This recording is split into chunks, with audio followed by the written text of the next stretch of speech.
How to choose a perfect vehicle for NEMT, requirements and factors to consider. The public medical transportation system is struggling to keep up with medical emergencies, and non-urgent care demand is only growing. This creates significant business opportunities for entrepreneurs willing to step into the NEMT sector. According to the latest Centers for Medicare and Medicaid Services report to Congress, your potential client base includes 4 to 5 million customers, and that number keeps climbing. Once you've decided to start your medical transportation venture, the most critical step is purchasing the right vehicle. Today, we're exploring vehicle types, major compliance requirements, and how to select the perfect model for your operation. If you're looking to build a successful NEMT business, subscribe to this channel and like this video. We're regularly sharing insights to help you make smarter decisions in this industry. Let's start with vehicle requirements. First, understand that medical transportation is not the same as taxi service. In addition to standard traffic inspections, medical transportation vehicles are subject to more stringent rules and must meet specific comfort and equipment criteria. For equipment requirements and comfort features, you need ample carrying capacity for special needs passengers and their helpers. Safety features and functioning equipment are essential. Airbags, seatbelts, ABS brakes, regularly maintained lights, brakes, and tires. You'll need a first aid kit and fire extinguisher. GPS routing equipment, vehicle tracking, and fleet management technology allow dispatchers to locate vehicles and recommend optimal routes. Comfort and cleanliness matter. Comfortable seats, functioning climate control, and a clean cabin. If required, accessibility features include a 56-inch door opening height, ramps, lifts for wheelchairs and stretchers, gear shift interlock, and 4 tie-downs with lap and shoulder belts. Some operations also need additional equipment like onboard wheelchairs, stretchers, oxygen, stabilizing equipment, and IV poles. For compliance, licensing, and documentation, ensure you meet local, state, and federal regulations.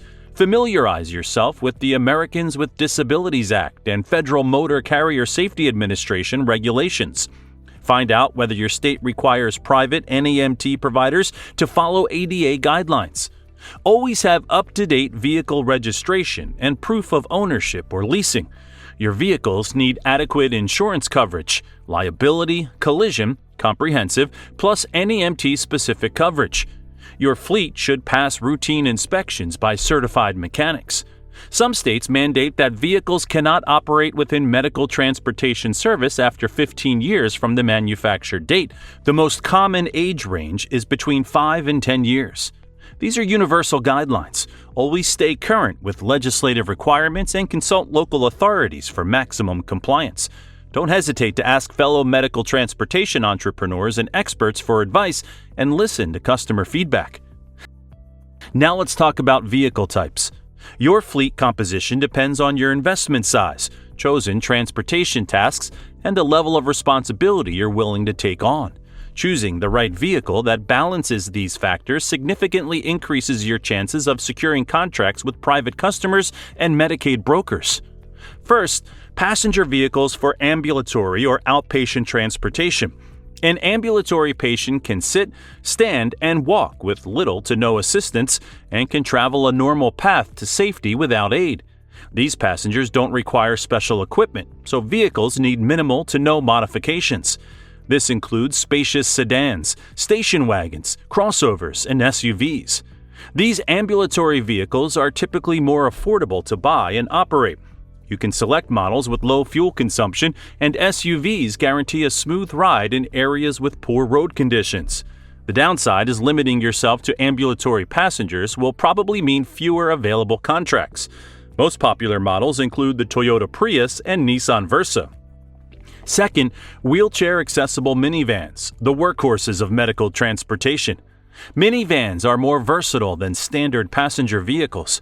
Their cabins are roomier and often feature captain chairs for each occupant, providing extra comfort and enabling multi-passenger trips. Many medical transportation patients have restricted mobility and use wheelchairs and mobility scooters. Minivans are equipped with sliding doors for easier access and are typically the smallest vehicles modified with side or rear access ramps or lifts, plus 4-point tie-downs and lap shoulder belts. According to the independent review of non-emergency medical transportation in the Indiana Medicaid fee-for-service system, 63.5% of NEMT trip requests are for ambulatory passengers and 30.3% are for wheelchair passengers. Given these figures, a minivan can complete up to 90% of all medical transportation contracts. This is the minimum recommended vehicle type that provides scalability and satisfies a much larger array of broker requests. Popular models include the Dodge Grand Caravan, Toyota Sienna, Honda Odyssey, Chrysler Pacifica, Kia Carnival, and Ford Transit Connect. Third, stretcher vans, the premium do-it-all medical transportation option. Stretcher vans serve patients with fragile conditions who must lie down during transit. These are usually the most lucrative contracts in the field, but they require a significantly larger investment. A stretcher van based on a full-size van is distinguished from an ambulance only by the lack of sirens. These are the largest passenger carriers in the business, equipped to handle the most demanding medical transportation contracts. They offer multiple floor plans with significant modifications. Full-size vans fit a passenger on a stretcher, medical professionals, and a passenger's family or caretakers.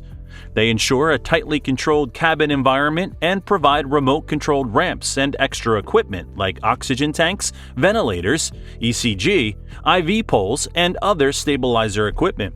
The major downsides are higher price, higher maintenance costs, higher fuel consumption, and often exclusive application. If you choose to operate larger vans, make sure there's demand among medical transportation users in your area to avoid downtime. Alternatively, consider a modular cabin layout to support an NEMT shuttle business model where stretchers can be swapped to accommodate multiple wheelchairs or regular seats. Popular full-size medical van models include the Chevrolet Express, GMC Savannah, Ford E-Series van, Ford Transit, Ram ProMaster, and Mercedes-Benz Sprinter. Here's the bottom line. Any newcomer to the medical transportation industry must make a vital choice when selecting their first vehicle. This decision must be based on local and national requirements.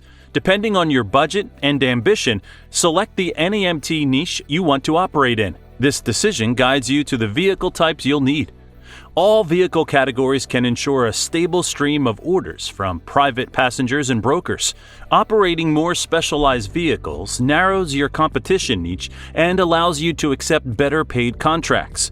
However, increasing vehicle size and modification complexity automatically drives up investment and overhead costs.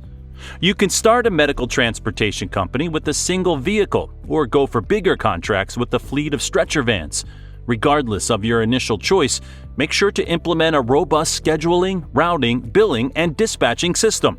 RouteGenie is the medical transportation software capable of covering all these tasks and more. Set yourself up for growth and maximize your efficiency from day one. Thanks for watching. If you found this guide helpful for choosing your NEMT vehicle, subscribe for more practical advice on building and scaling your operation. We'll see you in the next one.